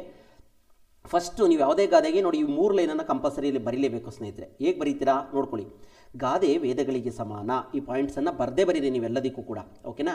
ಗಾದೆ ಹಿರಿಯರು ಮತ್ತು ಜನಪದರ ಜೀವನದ ಅನುಭವದ ನುಡಿಮುತ್ತುಗಳಾಗಿವೆ ಅಂತಲೂ ಬರೀರಿ. ನುಡಿಮುತ್ತುಗಳು ಅಥವಾ ನುಡಿಮುತ್ತುಗಳಾಗಿವೆ. ಗಾದೆಗಳು ಆಕಾರದಲ್ಲಿ ವಾಮನನಾದರೂ ಅರ್ಥದಲ್ಲಿ ತ್ರಿವಿಕ್ರಮನಂತೆ. ಅಂದರೆ ಆಕಾರದಲ್ಲಿ ವಾಮನ ಅಂದರೆ ಚಿಕ್ಕ ಕುಳ್ಳಕ್ಕಿರ್ತವೆ ಆಕಾರದಲ್ಲಿ ನೋಡೋಕ್ಕೆ, ಆದರೆ ಅರ್ಥದಲ್ಲಿ ತ್ರಿವಿಕ್ರಮನಂತೆ ದೊಡ್ಡದಾಗಿರ್ತವೆ. ವಾಮನ ಮತ್ತು ತ್ರಿವಿಕ್ರಮರ ಕತೆ ಗೊತ್ತು ನಿಮಗೆ. ಆ ರೀತಿ ನೋಡೋದಕ್ಕೆ ಚಿಕ್ಕದಾದರೂ ಅವು ತುಂಬ ದೊಡ್ಡದಾಗಿರ್ತವೆ ಅರ್ಥದಲ್ಲಿ ಅನ್ನೋ ಅರ್ಥದಲ್ಲಿ ಹೇಳುತ್ತೆ. ಗಾದೆಗಳು ಜೀವನದ ಅನುಭವಕ್ಕೆ ಹಿಡಿದ ಕನ್ನಡಿಯಾಗಿವೆ. ಆದುದರಿಂದ ಗಾದೆಗಳು ಸತ್ಯಕ್ಕೆ ಬಹಳ ಹತ್ತಿರವಾಗಿವೆ ಅಂತ ಹೇಳಿ ಒಂದು ಗಾದೆಗೆ ಬರೀರಿ. ಇನ್ನೊಂದು, ವೇದ ಸುಳ್ಳಾದರೂ ಗಾದೆ ಸುಳ್ಳಾಗದು. ಊಟಕ್ಕೆ ಮೊದಲು ಉಪ್ಪಿನಕಾಯಿ ಇದ್ದಂತೆ ಮಾತಿಗೆ ಮೊದಲು ಗಾದೆ ಎಂಬುದು ಗಾದೆಗಳ ಮಹತ್ವವನ್ನು ನಮಗೆ ತಿಳಿಸಿ ಹೇಳುತ್ತದೆ ಅಂತೇಳಿ 2 ಗಾದೆಗಳಿಗೆ ಒಂದು 3 ಲೈನು ಆ ಗಾದೆ ಬರೀರಿ. ಮತ್ತು ಇನ್ನೊಂದು 3 ಲೈನು ಈ ರೀತಿ, ವೇದಗಳು ಗಾದೆ ಸುಳ್ಳಾದರೂ ವೇದ ಸುಳ್ಳಾಗುವುದಿಲ್ಲ. ನೆಕ್ಸ್ಟು, ಊಟಕ್ಕೆ ಉಪ್ಪಿನಕಾಯಿ ಇದ್ದಂತೆ ಹೇಳಿದ್ನಲ್ಲ, ಮಾತಿಗೆ ಮೊದಲು ಗಾದೆಗಳ ಮಹತ್ವವನ್ನು ಹೇಳುತ್ತವೆ. ಈ ರೀತಿ 1-2 ಪಾಯಿಂಟ್ಸನ್ನು ಸೇರಿಸ್ಬಿಟ್ಟು ಈ 3 ಪಾಯಿಂಟ್ ಕಂಪಲ್ಸರಿ ಬರೀರಿ. ನಿಮಗೆ ಇದ್ರ ಮೇಲೂ 1 ನಂಬರ್ ಇರುತ್ತೆ ನಿಮಗೆ. ದೇಶ ಸುತ್ತು ಕೋಶ ಓದು ಎಂಬ ಈ ಮೇಲಿನ ಗಾದೆಯು ಕೂಡ ಪ್ರಸಿದ್ಧವಾಗಿದೆ ಅಂತ ಹೇಳಿ ನೆಕ್ಸ್ಟ್ ಸ್ಟಾರ್ಟ್ ಮಾಡಿಕೊಂಡು ನೋಡಿ, ಈ ಗಾದೆಯನ್ನು ನೀವು ಓದ್ಕೊಳ್ಳಿ ಈ ರೀತಿ. ಜೊತೆಗೆ ಇನ್ನೂ ಕೆಲವೊಂದು ಗಾದೆಗಳಿಗೆ ಕೆಲವೊಂದು ಪಂಚತಂತ್ರ ಕಥೆಗಳ ನಿದರ್ಶನವನ್ನು ಕೊಡಬೇಕಾಗಿರುತ್ತೆ. ಅಲ್ಪನಿಗೆ ಐಶ್ವರ್ಯ ಬಂದರೆ ಮಧ್ಯರಾತ್ರಿಯಲ್ಲಿ ಕೊಡೆ ಎದ್ದ ಅಂತೇಳಿ ಕೆಲವೊಂದು ನಾವು ಏನು ಮಾಡಬೇಕಾಗುತ್ತೆ, ಚಿನ್ನದ ಮೊಟ್ಟೆ ಇಡೋ ಅಂತ ಮಧ್ಯರಾತ್ರಿಯಲ್ಲಿ ಕನಸು ಬಂದು ಅವನು ಬೆಣ್ಣೆಯ ಮೊಡಕೆಯನ್ನು ಹೊಡಿತಾನಲ್ಲ, ಆ ರೀತಿ ಕಥೆಗಳನ್ನ ಸೇರಿಸಬೇಕಾಗತ್ತೆ. ಮತ್ತು ಅತಿ ಆಸೆ ಗತಿ ಕೇಳು ಅನ್ನೋದಕ್ಕೆ ಚಿನ್ನದ ಮೊಟ್ಟೆ ಇಟ್ಟಂಥ ಕೋಳಿ ಕತೆ, ಅವನು ಆಸೆ ಪಟ್ಟು ಏನು ಮಾಡ್ದ, ಕೋಳಿಯನ್ನು ಕುಯ್ಕೊಂಡು ತಿಂದ, ಈ ಥರ ಕಥೆಗಳನ್ನ ಬರಬೇಕಾಗತ್ತೆ. ಆಸೆ ನಿರಾಸೆ ಅಂತಂದರೆ ನರಿ ಕಥೆಗಳು ಬರುತ್ತೆ. ನರಿ ನೇರಳೆ ನೆಟ್ಟಕ್ಕಿಲ್ಲ ಅಂತೇಳಿ ನಿರಾಸೆ ಆಯಿತು ಅಂತ ಹೋಗುತ್ತಲ್ಲ, ಹಾಗೆ ಇಬ್ಬರ ಜಗಳ 3ನೇವರಿಗೆ ಲಾಭ ಅಂದರೆ ಬೆಕ್ಕಿನ ಕತೆ ಬರಿತೀವಲ್ಲ, ಬೆಕ್ಕು ಏನು ಮಾಡುತ್ತೆ, ಸಾರಿ, ಬೆಕ್ಕುಗಳು ಬೆಣ್ಣೆಯನ್ನು ತಗೊಂಡು ಕೋತಿ ಹತ್ರ ಹೋದಂಥ ಸಂದರ್ಭದಲ್ಲಿ ಕೋತಿ ಏನು ಮಾಡುತ್ತೆ, ಎರಡು ಬಟ್ಲು ಬೆಣ್ಣೆಯನ್ನು ತೂಕ ಹಾಕುವಂಥ ಸಂದರ್ಭದಲ್ಲಿ ಈ ಕಡೆ ಜಾಸ್ತಿ ಆಯಿತು, ಈ ಕಡೆ ಜಾಸ್ತಿ ಆಯಿತು ಅಂತ ಬರುತ್ತಲ್ಲ, ಆ ರೀತಿ ಏನಾದರೂ ಒಂದು ಕಥೆಯನ್ನು ಸೇರಿಸಿ ನೀವು ಗಾದೆಗಳನ್ನ ವಿವರಣೆ ಮಾಡಿ, ಆಗ ನಿಮಗೆ ಪೂರ್ಣ ಅಂಕಗಳು ಬರುತ್ತೆ ಅಂತ ಹೇಳ್ತಾ ಸ್ನೇಹಿತರೆ. ಈ ಗಾದೆಯನ್ನು ಪಾಸ್ ಮಾಡಿ ಬೇಕಾದರೆ ಸ್ಕ್ರೀನ್ಶಾಟ್ ಹೊಡ್ಕೊಂಡು ನೋಡ್ಕೊಳ್ಳಿ. ನೆಕ್ಸ್ಟ್ ಮುಂದೆ ಹೋಗೋಣ. ನೆಕ್ಸ್ಟು ಇಂದಿನ ಪರೀಕ್ಷೆಗಳಲ್ಲಿ ಏನೆಲ್ಲ ಗಾದೆಗಳನ್ನ ಕೇಳಿದ್ದಾರೆ ಅಂತ. ಅಟ್ಟಕ್ಕೆ ಆರುವ ಗುಬ್ಬಿ ಬೆಟ್ಟಕ್ಕೆ ಆರೀತೆ ಅಂತೇಳಿ, ಕುಂಬಾರನಿಗೆ ವರ್ಷ ದೊಣ್ಣೆಗೆ ನಿಮಿಷ ಅಂತ ಒಂದು ವರ್ಷದಲ್ಲಿ ಕೇಳಿದರು. ಮತ್ತೊಂದು ವರ್ಷದಲ್ಲಿ 4 ಗಾದೆಗಳನ್ನ ಕೇಳಿ 2 ವಿವರಿಸಿ ಅಂತ ಕೇಳಿದರು. ಆದರೆ 23ರ ಪೇಪರನ್ನು ನೀವು ಮಾಡೆಲ್ ಆಗಿಟ್ಕೊಳ್ಳಿ, ಓಕೆನಾ. ಮನೆಗೆದ್ದು ಮಾರು ಗೆಲ್ಲು ಅಂತೇಳಿ, ಎತ್ತು ಏರಿಗೆಳೆದರೆ ಕೋಣ ನೀರಿಗೆಳೆಯಿತು, ದೇಶ ನೋಡು ಕೋಶ ಓದು, ಅಂದರೆ ದೇಶ ಸುತ್ತು ಕೋಶ ಓದು ಅಂತೀವಲ್ಲ ಹಾಗೆಯೇ, ಪಾಲಿಗೆ ಬಂದದ್ದು ಪಂಚಾಮೃತ ಅಂತೇಳಿ. ಮತ್ತು ಇನ್ನೊಂದು ವರ್ಷದಲ್ಲಿ ನೀತಿಯು ಜಾತಿಗಿಂತ ಶ್ರೇಷ್ಠ, ಇತ್ತಲ ಗಿಡ ಮದ್ದಲ್ಲ ಅಂತ ಕೇಳಿದ್ದಾರೆ. ಮತ್ತು ಇನ್ನೊಂದು ವರ್ಷದಲ್ಲಿ ಅದೇ 4 ತುಂಬ ಹಳೆಯ ಪತ್ರಿಕೆಗಳಲ್ಲಿ 4 ಗಾದೆಗಳನ್ನ ಕೊಟ್ಟು 2 ವಿವರಿಸಿ ಅಂತ ಕೇಳಿದ್ದಾರೆ. ಹುಟ್ಟು ಗುಣ ಸುಟ್ಟರೂ ಹೋಗದು, ಕೈಗೆ ಬಂದ ತುತ್ತು ಬಾಯಿಗೆ ಬರಲಿಲ್ಲ, ಉಂಡು ಮಾವು ತಿನ್ನು ಹಸಿದು ಹಲಸು ತಿನ್ನು, ಬೊಗಳುವ ನಾಯಿ ಕಚ್ಚುವುದಿಲ್ಲ ಅಂತೇಳಿ. ಮನೆಗೆ ಮಾರಿ ಹೆರರಿಗೆ ಉಪಕಾರಿ, ಅಂದರೆ ಮನೆಗೆ ಮಾರಿ ಊರರಿಗೆ ಉಪಕಾರಿ ಅಂತೀವಲ್ಲ ಹಾಗೆ, ಮನವೇ ಗಂಗೆ ಮನವೇ ಕಾಶಿ ಅಂತಕ್ಕಂಥದ್ದು. ಈ ರೀತಿ ಒಂದಷ್ಟು ಗಾದೆಗಳನ್ನ ಏನು ಮಾಡಿದ್ದಾರೆ ನಮಗೆ ಹಳೆಯ ಪ್ರಶ್ನೆ ಪತ್ರಿಕೆಯಲ್ಲಿ ಬಂದಂಥ ಗಾದೆಗಳು. ಯಾವ ಗಾದೆ ಕೊಟ್ಟರು ಕೂಡ ನೀವು ಬರೆಯೋದಕ್ಕೆ ಹೇಗೆ ಅಂತೇಳಿ ಆಲ್ರೆಡಿ ತಿಳಿಸ್ಕೊಟ್ಟಿದ್ದೀನಿ. ಇದಾದಮೇಲೆ ಈ ಕೆಳಗಿನ ನುಡಿಗಟ್ಟುಗಳ ಅರ್ಥ ವಿವರಿಸಿ ಅವುಗಳನ್ನು ನಿಮ್ಮ ಸ್ವಂತ ವಾಕ್ಯದಲ್ಲಿ ಪ್ರಯೋಗಿಸಿ ಅಂತೇಳಿ ಪ್ರಶ್ನೆಯನ್ನು ಕೇಳಿದ್ದಾರೆ. ಆ ನುಡಿಗಟ್ಟುಗಳ ಅರ್ಥವನ್ನು ಬರೀಬೇಕಾಗುತ್ತೆ. ಸಾಕಷ್ಟು ನುಡಿಗಟ್ಟುಗಳನ್ನ ಒಳಗೊಂಡಂತೆ ಸುಮಾರು 700ಕ್ಕೂ ಹೆಚ್ಚು ನುಡಿಗಟ್ಟುಗಳ ಒಂದು ವಿಡಿಯೋವನ್ನು ಮಾಡಿದ್ದೀವಿ ಸ್ನೇಹಿತರೆ, ಅಲ್ಲಿ ನೋಡ್ಕೊಳ್ಳಿ, ನಿಮಗೆ ಅನುಕೂಲ ಆಗುತ್ತೆ ಅಂತೇಳಿ. ಇಲ್ಲಿ 2 ಪ್ರಶ್ನೆಯನ್ನು ಕೇಳ್ತಾರೆ, 3 ಅಂಕಗಳ ನಿಗದಿಯಾಗಿರುತ್ತೆ, ಒಟ್ಟು 6 ಅಂಕಗಳು ಬರುತ್ತೆ. ಇಲ್ಲಿ ಮೊದಲನೇದು ಮೊರೆ ಹೋಗು ಅಂತೇಳಿ 2023ರಲ್ಲಿ ಕೇಳಿದ್ದಾರೆ, ಅಂದರೆ ಪ್ರಾರ್ಥಿಸು ಅಂತೇಳಿ. ಕಷ್ಟ ಕಾಲದಲ್ಲಿ ನಾವು ದೇವರ ಮೊರೆ ಹೋಗುತ್ತೇವೆ, ಈ ರೀತಿ ಬರೀಬೇಕಾಗತ್ತೆ. ನೆಕ್ಸ್ಟ್ ಕಾಲಿಗೆ ಬುದ್ಧಿ ಹೇಳು ಅಂತೇಳಿ ಮತ್ತಿನ್ನೊಂದು ನುಡಿಗಟ್ಟು, ಅಂದರೆ ಓಡಿ ಹೋಗು ಅಂತೇಳಿ. ಕಾಳಿಂಗ ಸರ್ಪವನ್ನು ಕಂಡ ನಾನು ಭಯಭೀತನಾಗಿ ಕಾಲಿಗೆ ಬುದ್ಧಿ ಹೇಳಿದೆ. ಈ ರೀತಿ ಏನು ಮಾಡಬೇಕಾಗುತ್ತೆ, ನಾವು ಆ ನುಡಿಗಟ್ಟಿನ ಅರ್ಥ, ಗೂಢಾರ್ಥ ಒಳಾರ್ಥ ಏನಿದೆ ಅದನ್ನು ಬರೀಬೇಕಾಗುತ್ತೆ. ಜೊತೆಗೆ ಅದಕ್ಕೊಂದು ವಾಕ್ಯ ರಚನೆಯನ್ನು ಕೂಡ ಮಾಡಬೇಕಾಗುತ್ತೆ ಸ್ನೇಹಿತರೆ. ಈ ರೀತಿ ನಿಮ್ಮದೇ ಆದ ಭಾಷಾ ಶೈಲಿ, ನಿಮ್ಮ ಪದ ಸಂಪತ್ತು, ಜ್ಞಾನ ಸಂಪತ್ತು ಮತ್ತು ಭಾಷಾ ಶೈಲಿಯ ಮೇಲೆ ನೀವೇನು ಮಾಡಬೇಕಾಗುತ್ತೆ, ಈ ರೀತಿ ವಾಕ್ಯಗಳನ್ನು ಏನು ಮಾಡಬೇಕಾಗುತ್ತೆ, ರಚನೆಯನ್ನು ಮಾಡಬೇಕಾಗುತ್ತೆ. ಇದರ ಜೊತೆಗೆ ಇನ್ನೇನೆಲ್ಲ ನುಡಿಗಟ್ಟುಗಳನ್ನ ಕೇಳಿದ್ದಾರೆ ನೋಡಿ. ಕಾಲು ಕೀಳು, ದಾರಿದೀಪ, ಕಣ್ಣೀರಲ್ಲಿ ಕೈ ತೊಳೆ, ಕಾಲಿಗೆ ಬುದ್ಧಿ ಹೇಳು, ಮುಗಿಲು ಮುಟ್ಟು, ಕೈ ಬಿಸಿ ಮಾಡು, ಈ ರೀತಿ. ಇದರ ಜೊತೆಗೆ ಒಂದಷ್ಟು ರಚನೆಯನ್ನು ಕೂಡ ಮಾಡಿದ್ದೀವಿ ಸ್ನೇಹಿತರೆ, ಇಂದಿನ ಪರೀಕ್ಷೆಗಳಲ್ಲಿ ಕೇಳಲಾದ ಕಡ್ಡಾಯ ಕನ್ನಡ ಪರೀಕ್ಷೆಯಲ್ಲಿ ನೋಡ್ತಾ ಹೋಗೋಣ ಬನ್ನಿ. ಮೊರೆ ಹೋಗು, ಪ್ರಾರ್ಥಿಸು, ಕಷ್ಟಕಾಲದಲ್ಲಿ ನಾವು ದೇವರ ಮೊರೆ ಹೋಗುತ್ತೇವೆ. ಕಾಲಿಗೆ ಬುದ್ಧಿ ಹೇಳು, ಓಡಿ ಹೋಗು, ಕಾಳಿಂಗ ಸರ್ಪವನ್ನು ಕಂಡ ನಾನು ಭಯಭೀತನಾಗಿ ಕಾಲಿಗೆ ಬುದ್ಧಿ ಹೇಳಿದೆ. ತಲೆ ಮೇಲೆ ಚಪ್ಪಡಿ ಎಳೆ, ಕಷ್ಟಕ್ಕೆ ಸಿಲುಕಿಸು ಅಂತ. ನಾನಾ ವ್ಯಸನಗಳಿಗೆ ತುತ್ತಾದ ಮಕ್ಕಳು ತಂದೆ ತಾಯಿಯ ಮೇಲೆ ಚಪ್ಪಡಿ ಹೇಳಿದರು. ಮೈಗೆ ಹತ್ತು, ಅಂದರೆ ಫಲಕಾರಿಯಾಗೂ ಲಾಭದಾಯಕ ಅಂತೇಳಿ ಅದ್ರ ಒಳ ಅರ್ಥ. ಕಷ್ಟಪಟ್ಟು ದುಡಿದು ತಿಂದ ಅನ್ನ ಮೈಗೆ ಹತ್ತುತ್ತದೆ ಅಂತೇಳಿ. ಕಣ್ಣು ಕೆಂಪಗೆ ಮಾಡು, ಕೋಪಿಸಿಕೋ. ದುರ್ಯೋಧನ ಭೀಮನನ್ನು ಕಂಡಾಗಲೆಲ್ಲ ಕಣ್ಣು ಕೆಂಪಗೆ ಮಾಡುತ್ತಿದ್ದನು. ಮುಖ ಊದಿಸು, ಮುನಿಸು ಅಥವಾ ಕೋಪಿಸಿಕೊಳ್ಳು ಅಂತಕ್ಕಂಥದ್ದು. ಹಬ್ಬಕ್ಕೆ ಹೊಸ ಬಟ್ಟೆ ಕೊಡಿಸಲಿಲ್ಲವೆಂದು ನನ್ನ ತಂಗಿ ಮುಖ ಊದಿಸಿಕೊಂಡಿದ್ದಳು. ಈ ರೀತಿ ನಿಮ್ಮದೇ ಆದಂಥ ವಾಕ್ಯಗಳನ್ನ ರಚನೆ ಮಾಡಿ, ಇದೆ ಅಂತೇನಿಲ್ಲ, ಇವನಲ್ಲಿ ಮಾಡೆಲ್ ಅಷ್ಟೇ. ಎಳ್ಳು ನೀರು ಬಿಡು, ಶಾಶ್ವತವಾಗಿ ಕಡಿದುಕೊಳ್ಳು, ತೊರೆದು ಬಿಡು ಅಂತೇಳಿ. ಸ್ವಾರ್ಥ ತುಂಬಿದ ಸಂಬಂಧಗಳಿಗೆ ಎಳ್ಳು ನೀರು ಬಿಡುತ್ತೇನೆ ಅಂತೇಳಿ. ಚಳ್ಳೆಹಣ್ಣು ತಿನಿಸು, ಮೋಸ ಮಾಡು, ಕಳ್ಳ ಪೊಲೀಸರಿಗೆ ಚಳ್ಳೆಹಣ್ಣು ತಿನಿಸಿ ಓಡಿಯುವುದ. ಹದ್ದಿನ ಕಣ್ಣು, ತೀಕ್ಷ್ಣ ದೃಷ್ಟಿ ಅಂತೇಳಿ. ಗಡಿಭಾಗಗಳಲ್ಲಿ ಉಗ್ರಗಾಮಿಗಳ ಮೇಲೆ ಕಾವಲು ಪಡೆ, ಹದ್ದಿನ ಕಣ್ಣು ಇಟ್ಟಿರುತ್ತದೆ. ಕತ್ತಿ ಮಸೆ, ಹಗೆ ಸಾಧಿಸು ಅಂತೇಳಿ. ಪಾಕಿಸ್ತಾನ ಭಾರತದ ಮೇಲೆ ಸದಾ ಕತ್ತಿ ಮಸೆಯುತ್ತಿರುತ್ತದೆ. ಈ ರೀತಿ ಮಾಡಬೇಕಾಗುತ್ತೆ ಸ್ನೇಹಿತರೆ. ಸ್ಕ್ರೀನ್ಶಾಟ್ ಹೊಡೆದಿಟ್ಕೊಳ್ಳಬೇಕಾದ ಅವಶ್ಯಕತೆ ಇದ್ದರೆ. ನೆಕ್ಸ್ಟ್ ಇದಾದಮೇಲೆ ಇನ್ನೂ ಅಷ್ಟಿದೆ. ಕಪಿಮುಷ್ಟಿ, ಬಿಗಿಡಿತ ಅಂತೇಳಿ. ಉಕ್ರೇನ್ ರಷ್ಯಾದ ಕಪಿಮುಷ್ಟಿಯಲ್ಲಿ ಸಿಲುಕಿದೆ. ಹೊಟ್ಟೆಯೊಳಗೆ ಹಾಕಿಕೊ ಅಂದರೆ ಕ್ಷಮಿಸು ಅಂತೇಳಿ. ಹಿರಿಯರು ಕಿರಿಯರ ತಪ್ಪುಗಳನ್ನು ಹೊಟ್ಟೆಯೊಳಗೆ ಹಾಕಿಕೊಳ್ಳುತ್ತಾರೆ. ಮೂಗು ತೂರಿಸು, ಮಧ್ಯ ಪ್ರವೇಶಿಸು. ಹಿರಿಯರು ಮಾತನಾಡುವಾಗ ಮಕ್ಕಳು ಮಧ್ಯ ಮೂಗು ತೂರಿಸಬಾರದು. ನೆಕ್ಸ್ಟು ಅಮಾವಾಸ್ಯೆಗೊಮ್ಮೆ, ಹುಣ್ಣಿಮೆಗೊಮ್ಮೆ, ಅಪರೂಪಕ್ಕೊಮ್ಮೆ ಅಂತೇಳಿ. ಕೆಲವು ವಿದ್ಯಾರ್ಥಿಗಳು ಅಮಾವಾಸ್ಯೆಗೊಮ್ಮೆ, ಹುಣ್ಣಿಮೆಗೊಮ್ಮೆ ಪುಸ್ತಕ ಹಿಡಿತಾರೆ. ಕಳೆಗೊಂದು, ಮಹತ್ವವನ್ನು, ನೈಜತೆಯನ್ನು ಕಳೆದುಕೋ ಅಂತೇಳಿ. ಮೈಸೂರು ದಸರಾವು ಕೊರೋನಾ ಕಾಲದಲ್ಲಿ ಕಳೆಗುಂದಿತ್ತು. ಬಾಯಿ ಬಿಡು, ಸತ್ಯ ಹೇಳು, ಪೊಲೀಸರು ಕಳ್ಳರ ಬಾಯಿ ಬಿಡಿಸುತ್ತಾರೆ. ಕಣ್ಣಿಡು, ಮನಸ್ಸಿಡು, ಸೂಕ್ಷ್ಮವಾಗಿ ಗಮನಿಸು. ಸೈನಿಕರು ಯಾವಾಗಲೂ ಶತ್ರುಗಳ ಮೇಲೆ ಕಣ್ಣಿಟ್ಟಿರುತ್ತಾರೆ. ಕೈ ಮಾಡು, ಒಡೆಯುವುದು. ಮಕ್ಕಳೇ ಇಂದು ಪೋಷಕರ ಮೇಲೆ ಕೈ ಮಾಡುತ್ತಿದ್ದಾರೆ. ನಾಯಿ ಪಾಡು, ಹೀನಾಯ ಸ್ಥಿತಿ, ಹಣವಿಲ್ಲದ ವೃದ್ಧರ ಸ್ಥಿತಿ ಇಂದು ನಾಯಿ ಪಾಡಂತಾಗಿದೆ ಅಂತೇಳಿ ನಿಮ್ಮದೇ ಆದ ವಾಕ್ಯಗಳನ್ನ ರಚನೆ ಮಾಡಿ. ಕೈಜಾರ, ಅವಕಾಶ ತಪ್ಪು, ಅನೇಕ ಕಾರಣಗಳಿಂದ ಸರ್ಕಾರಿ ಕೆಲಸಗಳು ಕೈಜಾರುತ್ತಿವೆ. ಓಕೆನಾ, ಇದಿಷ್ಟು ಸ್ಕ್ರೀನ್ಶಾಟ್ ಹೊಡೆದಿಟ್ಕೊಳ್ಳಿ ಬೇಕಾದ ಅವಶ್ಯಕತೆ ಇದ್ದರೆ. ಇದಾದಮೇಲೆ ಕಾಲು ಕೀಳು, ದಾರಿದೀಪ, ಇಕ್ಕಳ ಹಾಕು, ಅಗ್ರಪೀಠ, ಅಂಗೈಯಲ್ಲಿನಲ್ಲಿ, ಒಡಕುಬಾಯಿ, ಗಂಟು ಕಟ್ಟು, ಕಣ್ಣೀರಲ್ಲಿ ಕೈ ತೊಳೆ. ಇದನ್ನು 2 ಸಲ ಕೇಳಿದ್ದಾರೆ, ಕಣ್ಣೀರಲ್ಲಿ ಕೈ ತೊಳೆ ಅಂತೇಳಿ. ಭಾಳ ದುಃಖವನ್ನು, ಕಷ್ಟವನ್ನು ಅನುಭವಿಸುವಂಥ. ಕುಡಿತಕ್ಕೆ ಒಳಗಾದ ಗಂಡಸರಿಂದ ಕೆಲವು ಹೆಣ್ಣು ಮಕ್ಕಳು ಕಣ್ಣೀರಲ್ಲಿ ಕೈ ತೊಳೆಯುತ್ತಿದ್ದಾರೆ ಅಂತೇಳಿ. ಹೀಗೆ ಸಾಕಷ್ಟು ಸ್ನೇಹಿತರೆ, ಇವನ್ನ ಬೇಕಾದರೆ ನೀವು ಓದಿ ಪಾಸ್ ಮಾಡಿ ಇಟ್ಕೊಂಡು ಪೂರ್ತಿ ಓದ್ಕೊಳ್ಳಿ ಅಂತ ಹೇಳ್ತಾ ಮುಂದೆ ಹೋಗೋಣ. ನೆಕ್ಸ್ಟ್ ಇಷ್ಟು ಅರ್ಥ ಆಯಿತು ಅಂತ ಅನ್ಕೋತೀನಿ ನುಡಿಗಟ್ಟುಗಳು. ಇದಾದಮೇಲೆ ಕೆಳಗಿನ ಪ್ರಶ್ನೆಗಳಿಗೆ ಒಂದೊಂದು ವಾಕ್ಯದಲ್ಲಿ ಉತ್ತರಿಸಿ ಅಂತ 4 ಪ್ರಶ್ನೆಗಳನ್ನ ಕೇಳ್ತಾನೆ ಸ್ನೇಹಿತರೆ. 23ರಲ್ಲಿ ಕೇಳಿರುವಂಥ ಪ್ರಶ್ನೆಗಳನ್ನ ನೋಡೋಣ. 2023ರಲ್ಲಿ ಕನ್ನಡದ ಮೊದಲ ಶಾಸನ ಯಾವುದು ಅಂತ ಕೇಳಿದ್ದಾರೆ. ಈ ಥರನೇ ಅರ್ಥಪೂರ್ಣ ವಾಕ್ಯವನ್ನು ಬರೀರಿ. ಮಾಡೆಲ್ ಹೇಳ್ತಾ ಇದ್ದೀನಿ. ಕನ್ನಡದ ಮೊದಲ ಶಾಸನ ಅಲ್ಮಿಡಿ ಶಾಸನ ಅಂತಲೇ ಬರೀಬೇಕಾಗುತ್ತೆ. Full stop ಇಡಬೇಕಾಗುತ್ತೆ.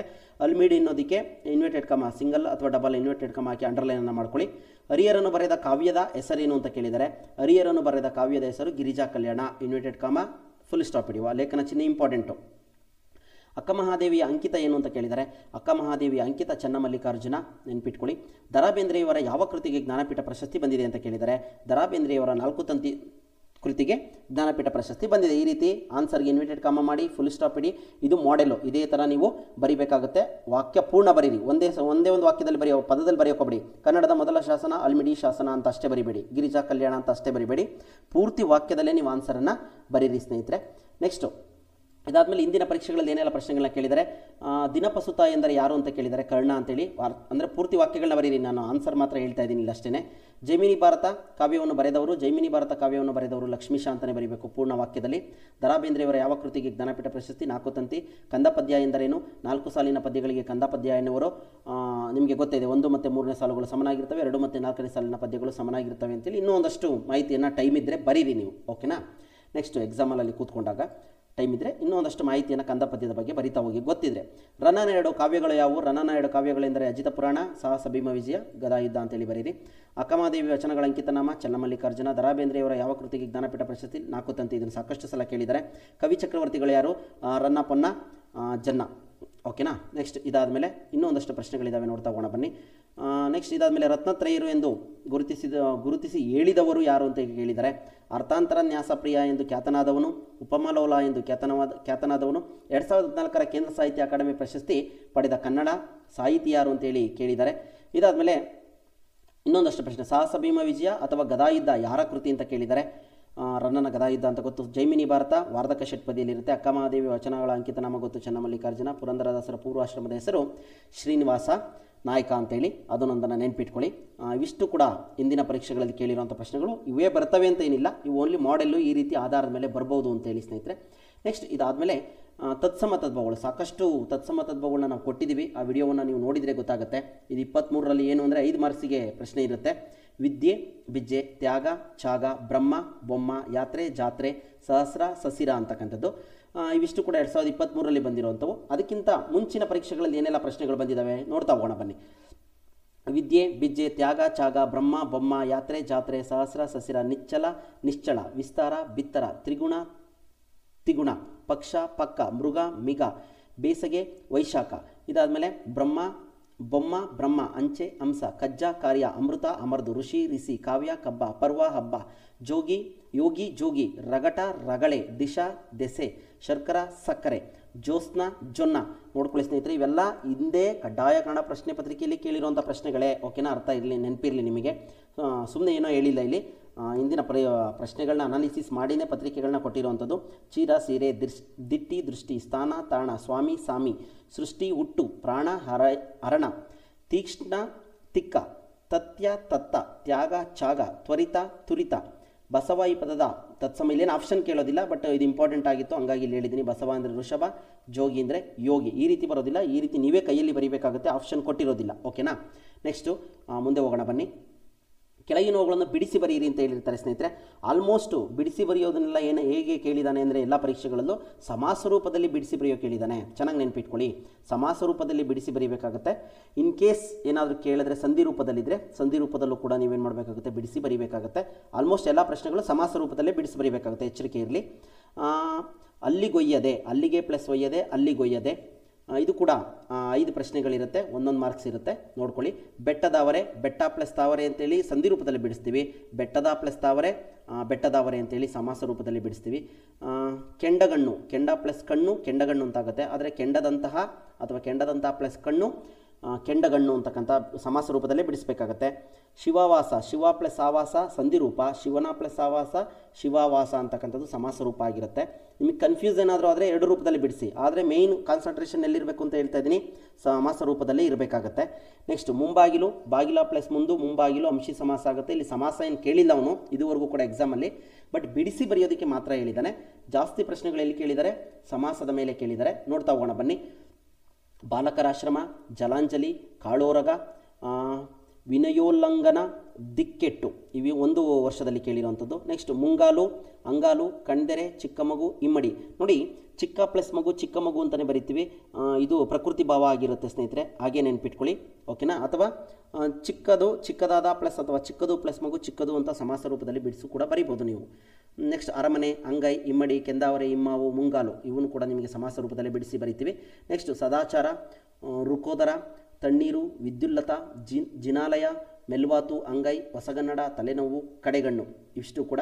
ನೆಕ್ಸ್ಟು ಇದಾದಮೇಲೆ ಚಂದಾಯುಧ, ನೆಕ್ಸ್ಟು ಗಿಡವನ್ನು, ಕಲ್ಮರ, ಜಗಜ್ಜನನಿ, ಜಲಾಂಜಲಿ ಇವಿಷ್ಟು ಕೂಡ ಬಿಡಿಸಿ ಬರೆಯುವಂಥವು ಸ್ನೇಹಿತರೆ. ಪ್ರಾಕ್ಟೀಸ್ ಮಾಡ್ಕೊಳ್ಳಿ. ನಿಮಗೆ ಏನು ಗಾಬರಿ ಆಗಬೇಡಿ, ಏನು ಟೆನ್ಷನ್ ಆಗಬೇಡಿ, ಆರಾಮಾಗಿ ಕಾಮಾಗಿ ಕೂತ್ಕೊಂಡು ಯೋಚನೆ ಮಾಡಿ ಬಿಡಿಸಿ ಬರೀರಿ ಅಂತ ಹೇಳ್ತಾ, ಕೆಳಗಿನ ಪದಗಳಿಗೆ ಅರ್ಥವನ್ನು ಬರೀರಿ ಅಂತೇಳಿ 5 ಮಾರ್ಕ್ಸಿಗೆ ಒಂದೊಂದು ಪ್ರಶ್ನೆ 5 ಪ್ರಶ್ನೆಗಳನ್ನ ಕೇಳ್ತಾರೆ, ಒಂದೊಂದು ಮಾರ್ಕ್ಸು. 23ರಲ್ಲಿ ಸಂಕುಲ ಅಂದರೆ ಗುಂಪು ಸಮೂಹ ಅಂತ ಬರೀಬೇಕಾಗುತ್ತೆ. ಎರಡೆರಡು ಅರ್ಥ ಗೊತ್ತಿದ್ರೆ ಎರಡೆರಡು ಅರ್ಥವನ್ನೇ ಬರೀರಿ, ತೊಂದರೆ ಇಲ್ಲ. ರವ ಅಂದರೆ ಧ್ವನಿ ಅಥವಾ ಕೂಗು ಅಂತ ಹೇಳಿ. ನೆಕ್ಸ್ಟ್ ಇದಾದಮೇಲೆ ಕಡಲು ಅಂದರೆ ಸಮುದ್ರ, ಅಬ್ದಿ ಎರಡೂ ಆಗುತ್ತೆ, ಎರಡೂ ಕೂಡ ಸೇಮ್ ಮೀನಿಂಗ್ಗಳೇ ನೋಡ್ಕೊಳ್ಳಿ. ವದನ ಅಂದರೆ ಮುಖ ಬಾಯಿ ಅಂತ ಆಗುತ್ತೆ. ದಕ್ಷತೆ ಅಂದರೆ ಸಾಮರ್ಥ್ಯ, ಜಾಣ್ಮೆ, ಕಾರ್ಯಪಟುತ್ವ ಇಷ್ಟನ್ನು ಕೂಡ ಏನು ಮಾಡ್ಬೋದು, ನೀವು ಬರಿತಾ ಹೋಗ್ಬೋದು ಸ್ನೇಹಿತರೆ. ಇನ್ನು ಮುಂದೆ ಹೋಗೋದಕ್ಕಿಂತ ಮುಂಚೆ ನೀವಿನ್ನೂ ನಮಗೆ ಚಾನಲ್ನ ಸಬ್ಸ್ಕ್ರೈಬ್ ಮಾಡಿಲ್ಲ ಅಂದರೆ ಸಬ್ಸ್ಕ್ರೈಬ್ ಮಾಡಿ, ನಿಮ್ಮ ಸ್ನೇಹಿತರು ಕೂಡ ಶೇರ್ ಮಾಡಿ. ಮತ್ತು ಅನಂತ ಜ್ಞಾನಧಾರೆ ಅಂತ ಹಾಕಿ ನಿಮ್ಗೆ ಯಾವ ಟಾಪಿಕ್ ಬೇಕೋ ಹಾಕಿದ್ರೆ ಅವು ಓಪನ್ ಆಗ್ತವೆ ಅಂತ ಹೇಳ್ತಾ ಸ್ನೇಹಿತರೆ ಮುಂದೆ ಹೋಗೋಣ ಬನ್ನಿ. ಮತ್ತೊಂದು ಪರೀಕ್ಷೆಯಲ್ಲಿ ತಿಮಿರಾರಿ, ಕಸವರ, ಭುವನ, ಅನುಜ, ಉರಗ, ಮನಸಿಜ, ಅರ್ಜಿಸು, ಟಾವು, ಭೃಂಗ, ನಿಕಾಯ ಅಂತೆಲ್ಲ ಕೇಳಿದ್ದಾರೆ. ಇವುಗಳಿಗೆ ಅರ್ಥವನ್ನು ನೋಡ್ತಾ ಹೋಗೋಣ ಬನ್ನಿ. ಕಡ್ಡಾಯ ಕನ್ನಡದಲ್ಲಿ ಕೇಳಲಾದ ಪ್ರಶ್ನೆಗಳೇನು ಅಂದರೆ ಕಸವರ ಅಂದರೆ ಚಿನ್ನ, ಭುವನ ಅಂದರೆ ಜಗತ್ತು ನೀರು ಭೂಮಿ, ಅನುಜ ಸೋದರ, ಉರಗ ಆವು, ಮನಸಿಜ ಅಂದರೆ ಕಾಮ ಮನ್ಮತ ಅಂತೇಳಿ, ಅರ್ಜಿಸು ಅಂದರೆ ಗಳಿಸು ಸಂಪಾದಿಸು, ಟಾವು ಅಂದರೆ ಎಡೆ ಸ್ಥಳ ಅಂತೇಳಿ, ಭೃಂಗ ತುಂಬಿ, ನಿಕಾಯ ಅಂದರೆ ಗುಂಪು ಮನೆ ಅಂತಕ್ಕಂಥದ್ದು, ಅವನಿ ಅಂದರೆ ಭೂಮಿ, ಅಬ್ದಿ ಸಮುದ್ರ ಕೊಳ, ಸಮುದ್ರನೂ ಕೂಡ ಆಗುತ್ತೆ ಕೊಳನೂ ಕೂಡ ಆಗುತ್ತೆ, ದಂಡು ಸೈನ್ಯ, ಸುಪರ್ದಿ ವಶ ಅಂತಕ್ಕಂಥದ್ದು, ಹತಾಶೆ ನಿರಾಶೆ, ಆಶಾಭಂಗ ಅಂತೇಳಿ, ಕಡಲು ಸಮುದ್ರ, ತೃಷೆ ಬಾಯಾರಿಕೆ, ಅನಲ ಬೆಂಕಿ, ಇನ ಸೂರ್ಯ 10 ಸಲ ಕೇಳಿದರೆ ಹೆಚ್ಚು ಕಡಿಮೆ ಸಾಕಷ್ಟು ಪರೀಕ್ಷೆಗಳಲ್ಲಿ ಇನ ಅನ್ನೋದನ್ನು. ಮಾಹೆ ಅಂದರೆ ತಿಂಗಳು ಮತ್ತು ಮಾಸ ಅಂತೇಳಿ, ದರಿತ್ರಿ ಭೂಮಿ, ಅಶ್ರುಜಲ ಅಂದರೆ ಕಣ್ಣೀರು, ರಜಾ ಅಂದರೆ ಗುಂಪು, ಹಿಂಡು ಅಂತಕ್ಕಂಥದ್ದು ಆಗುತ್ತೆ, ನರ ಅಂದರೆ ಅರ್ಜುನ ಮನುಷ್ಯನೂ ಕೂಡ ಆಗುತ್ತೆ. ಡಿಪೆಂಡ್ ಅಪಾನ್ ಸಿಚುಯೇಷನ್ ಮೇಲೆ ನೀವೇನು ಮಾಡಿ ಬರಿತಾ ಹೋಗಿ. ಸಂಕುಲ ಗುಂಪು ಸಮೂಹ, ರವ ಧ್ವನಿ, ಕಡಲು ಸಮುದ್ರ, ವದನ, ದಕ್ಷತೆ, ಸಾಮರ್ಥ್ಯ ಇವು ಆಲ್ರೆಡಿ ಬಂದಿದ್ದಾವೆ ಓಕೆನಾ. ಇವಿಷ್ಟು ಕೂಡ ಕಡ್ಡಾಯ ಕನ್ನಡದಲ್ಲೇ ಕೇಳಿರುವಂಥ ಪ್ರಶ್ನೆಗಳು. ಇನ್ನು ವಿರುದ್ಧಾರ್ಥಕ ಪದಗಳಿಗೆ ಹೋಗೋಣ. ಇದನ್ನು ಕೂಡ 5 ಮಾರ್ಕ್ಸ್ ಮೇಲೆ ಕೇಳಿರ್ತಾರೆ, 5 ಪ್ರಶ್ನೆಗಳು ಕೇಳ್ತಾರೆ. ಉನ್ನತಿ ಅವನತಿ, ಪುರಾತನ ಆಧುನಿಕ, ಉತ್ಸಾಹ ನಿರುತ್ಸಾಹ, ವೀರ ಏಡಿ, ಪ್ರಕ್ಷುಬ್ಧ ಅಪ್ರಕ್ಷುಬ್ಧ, ಶಾಂತ ಅಂತಕ್ಕಂಥದ್ದು ಚೆನ್ನಾಗಿ ನೆನಪಿಟ್ಕೊಳ್ಳಿ. ಈ ಥರದ್ದು ನಮಗೆ ಕನ್ಫ್ಯೂಸ್ ಆಗ್ತದೆ. ಈ ಥರ ಕನ್ಫ್ಯೂಸ್ ಆಗುವಂಥ ಪ್ರಶ್ನೆಗಳೇ ಕೇಳೋದು ಜಾಸ್ತಿ. ಇದಕ್ಕೂ ಇಂದಿನ ಪರೀಕ್ಷೆಗಳಲ್ಲಿ ಜಯ ಅಪಜಯ, ಅರ್ಥ ಅನರ್ಥ, ಸ್ಥಿರ ಅಸ್ಥಿರತೆ, ಉತ್ತರ ದಕ್ಷಿಣ, ನಾಲಾಯಕ್ಕು ಲಯಾಕ್ಕು, ವಿಫಲ ಸಫಲ, ಅಹಂಕಾರ ನಿರಹಂಕಾರ, ದುರಹಂಕಾರ ಅಂತ ಬರೆದ್ಬಿಡ್ತೀವಿ. ಎಚ್ಚರಿಕೆ ಇರಲಿ, ನಿರಹಂಕಾರ ಇವುಗಳನ್ನ ಹೇಗೆ ನಾವು ವಿರುದ್ಧಾರ್ಥಕ ಪದಗಳನ್ನ ಗುರುತಿಸಬೇಕು ಅನ್ನೋದನ್ನು ವಿರುದ್ಧಾರ್ಥಕ ಪದ ಅನ್ನೋ ಟಾಪಿಕಲ್ಲಿ ಕೂಲಂಕುಷವಾಗಿ ತಿಳಿಸ್ಕೊಟ್ಟಿದ್ದೀವಿ. ತತ್ಸಮ ತದ್ಭವಗಳನ್ನೂ ಅಷ್ಟೇ ಸ್ನೇಹಿತರೆ, ನುಡಿಗಟ್ಟುಗಳು ಅಷ್ಟೇ, ಅಲ್ಲಿ ನೋಡ್ಕೊಳ್ಳಿ. ಮೂರ್ತ ಅಮೂರ್ತ, ಕೃಪೆ ಅವಕೃಪೆ, ಆದಿ ಅಂತ್ಯ ಇದಿಷ್ಟು ಕೂಡ ಬಂದಿರತಕ್ಕಂಥದ್ದು. ಇನ್ನೂ ಒಂದಷ್ಟು ಇದ್ದಾವೆ, ನೋಡ್ತಾ ಹೋಗೋಣ. ಗಂಡು ಹೆಣ್ಣು, ಬಿಳಿಯ ಕರಿಯ, ಸ್ಥಾವರ ಜಂಗಮ, ಸ್ಥಾವರ ಅಂದರೆ ಒಂದೇ ಕಡೆ ಇರ್ತಕ್ಕಂಥದ್ದು, ಜಂಗಮ ಅಂದರೆ ಓಡಾಡೋವಂಥದ್ದು ಅಲ್ಲಿ ಇಲ್ಲಿ. ಪ್ರೀತಿ ದ್ವೇಷ, ನಗು ಅಳು ಈ ಥರದ್ದೆಲ್ಲ ಕೊಟ್ಟರೆ ಈಸಿಯಾಗಿ ಬರೀತೀರಿ ನೀವು. ದಡ್ಡ ಜಾಣ, ವೀರ ಹೇಡಿ, ಮಿತ್ರ ಶತ್ರು, ಸನ್ಯಾಸಿ ಸಂಸಾರಿ, ಸನ್ಯಾಸಿ, ದೇವರು ದಾನವರು, ಶ್ರೀಮಂತ ಬಡವ, ನಿಶ್ಚಲ ಚಂಚಲ, ಶಾಂತಿ ಅಶಾಂತಿ, ಉದ್ಯೋಗ ನಿರುದ್ಯೋಗ, ಆರೋಗ್ಯ ಅನಾರೋಗ್ಯ ಓಕೆನಾ. ಒಂದ್ಸಲ 10 ಪ್ರಶ್ನೆಗಳನ್ನ ಕೇಳಿದರೆ 5ರಲ್ಲಿ 5ಕ್ಕೆ ಗುರುತಿಸಿ ಅಂತ ಮಾತ್ರ ಹೇಳಿದ್ದಾರೆ. ಮಾನ ಮರ್ಯಾದೆ ಗೊತ್ತಾಗುತ್ತೆ, ಆದಿ ಅಂತ್ಯ, ಅಧರ್ಮ ಧರ್ಮ, ಸದ್ಗುಣ ದುರ್ಗುಣ, ಸ್ವಕೀಯ ಪರಕೀಯ, ಆಸಕ್ತಿ ನಿರಾಸಕ್ತಿ, ಅನಾಸಕ್ತಿ ಆಗೋದಿಲ್ಲ, ನಿರಾಸಕ್ತಿನೇ ಬರೀಬೇಕು, ಚೆನ್ನಾಗಿ ನೆನ್ಪಿಟ್ಕೊಳ್ಳಿ. ಕನಿಷ್ಠ ಗರಿಷ್ಠ, ತಿರಸ್ಕಾರ ಪುರಸ್ಕಾರ, ಹಿಂಗಾರು ಮುಂಗಾರು, ಸಂದೇಹ ನಿಸ್ಸಂದೇಹ ಅರ್ಥ ಆಯ್ತಲ್ಲ. ಹೇಗೆ ಗುರುತಿಸಬೇಕು ಅನ್ನೋದನ್ನು ವಿರುದ್ಧಾರ್ಥಕ ಪದಗಳಲ್ಲಿ ಹೇಳಿದ್ದೀವಿ. ದುರ್ ದುಸ್ ನಿಸ್ ಎಲ್ಲ ಎಲ್ಲೆಲ್ಲಿ ಸೇರಿಸಬೇಕು ಅಂತ ಅಲ್ಲಿ ಹೋಗಿ ನೋಡ್ಕೊಳ್ಳಿ ಸ್ನೇಹಿತರೆ. ಅನಂತ ಜ್ಞಾನಧಾರೆ ವಿರುದ್ಧಾರ್ಥಕ ಪದಗಳು ಅಂತ ಹೊಡೀರಿ, ನಿಮಗೆ ಟಾಪಿಕ್ ಓಪನ್ ಆಗುತ್ತೆ. ಇದಾದಮೇಲೆ ವಿರುದ್ಧಾರ್ಥಕ ಪದ ಉನ್ನತಿ ಅವನತಿ, ಪುರಾತನ ಆಧುನಿಕ, ವೀರ ಹೇಡಿ ಪ್ರಕ್ಷುಬ್ಧ ಆಯ್ತಲ್ವಾ. ಅರ್ಥ ಅನರ್ಥ, ಬೀಳು ಏಳು, ಶುದ್ಧ ಅಶುದ್ಧ, ಕ್ರೋಧ ಅಶಾಂತ, ಆಡಂಬರ ನಿರಾಡಂಬ, ದಯೆ ನಿರ್ದಯೆ, ನಂಬಿಕೆ ಅಪನಂಬಿಕೆ, ಸ್ವಾರ್ಥ ನಿಸ್ವಾರ್ಥ, ಆಗಮನ ನಿರ್ಗಮನ, ಸ್ವೀಕಾರ ತಿರಸ್ಕಾರ, ಆಯತ ನಿರಾಯತ, ಸಾಕಾರ ಅಸಹಕಾರ, ಪ್ರಾಚೀನ ಅರ್ವಾಚೀನ, ಸಜ್ಜನ ದುರ್ಜನ. ಓಕೆನಾ, ಇವಿಷ್ಟು. ನೆಕ್ಸ್ಟ್ ಇದಾದಮೇಲೆ ಸುಗಂಧ ದುರ್ಗಂಧ, ನೆರಳು ಬಿಸಿಲು, ಸಹ್ಯ ಅಸಹ್ಯ, ಆದಾಯ ವೆಚ್ಚ, ದುರ್ಬಲ ಸಬಲ. ಇದಾದಮೇಲೆ ಶ್ರೀಮಂತ ಬಡವ, ನಿಶ್ಚಲ ಚಂಚಲ, ಶಾಂತಿ ಅಶಾಂತಿ, ಉದ್ಯೋಗ ನಿರುದ್ಯೋಗ, ಆರೋಗ್ಯ ಅನಾರೋಗ್ಯ. ಇದಿಷ್ಟು ಕೂಡ ಇಂದಿನ ಪರೀಕ್ಷೆಗಳಲ್ಲೇ ಕಡ್ಡಾಯ ಕನ್ನಡದಲ್ಲೇ ಬಂದಿರುವಂಥ ವಿರುದ್ಧಾರ್ಥಕ ಪದಗಳು ಸ್ನೇಹಿತರೆ. ನೋಡ್ಕೊಳ್ಳಿ, ಇವನು ಗುರ್ಸೋದು ಕಷ್ಟ ಆದರೆ ನೋಡ್ಕೊಳ್ಳಿ. ಜೊತೆಗೆ 50 ಮಾರ್ಕ್ಸು ಎಲಿಜಿಬಲ್ ಇರುತ್ತೆ ಸ್ನೇಹಿತರೆ. 50 ಮಾರ್ಕ್ಸಿಗಷ್ಟೇ ಬಂದರೆ 50 ಮಾರ್ಕ್ಸನ್ನು ನೀವು ಗಳಿಸಿದ್ರಿ ಅಂದರೆ ಎಲಿಜಿಬಲ್ ಆದ್ರಿ ಅಂತ ಹೇಳಿ. ಹಾಗಾಗಿ 150 ಮಾರ್ಕ್ಸಿಗೆ ನೀವು 50 ಮಾರ್ಕ್ಸ್ ತೊಗೊಂಡ್ರೆ ಎಲಿಜಿಬಲ್ ಆಗ್ತೀರಿ. ಜಾಸ್ತಿ ಟೆನ್ಷನ್ನ ಮಾಡ್ಕೊಬೇಡಿ, ಗೊಂದಲ ಮಾಡ್ಕೊಬೇಡಿ. ಎಕ್ಸಾಮಲ್ಲಿ ಕೂತಾಗ ನೀವು ಓದಿರ್ತಕ್ಕಂಥದ್ದು ಎಲ್ಲವೂ ಕೂಡ ನಿಮಗೆ ಜ್ಞಾಪಕಕ್ಕೆ ಬರುತ್ತೆ ಅಂತ ಹೇಳ್ತಾ, ಎಲ್ರಿಗೂ ಕೂಡ PDO ಎಕ್ಸಾಮನ್ನು ಬರೀತಾ ಇದ್ದೀರಿ. 8ನೇ ತಾರೀಕು 7ನೇ ತಾರೀಕು ಕಡ್ಡಾಯ ಕನ್ನಡ ಇದೆ, 8ನೇ ತಾರೀಕು ಜನರಲ್ ಪೇಪರ್ಗಳಿರುತ್ತೆ. ಎಲ್ರಿಗೂ ಕೂಡ ಒಳ್ಳೆಯದಾಗಲಿ, ಆಲ್ ದ ಬೆಸ್ಟ್. ಧೈರ್ಯವಾಗಿ ಕಾನ್ಫಿಡೆನ್ಸಿಂದ ಪರೀಕ್ಷೆಯನ್ನು ಎದುರಿಸಿ, ಎದುರ್ಕೊಂಬೇಡಿ. ಎಲ್ರಿಗೂ ಕೂಡ ದೇವರು ಒಳ್ಳೇದು ಮಾಡಲಿ. Thank you.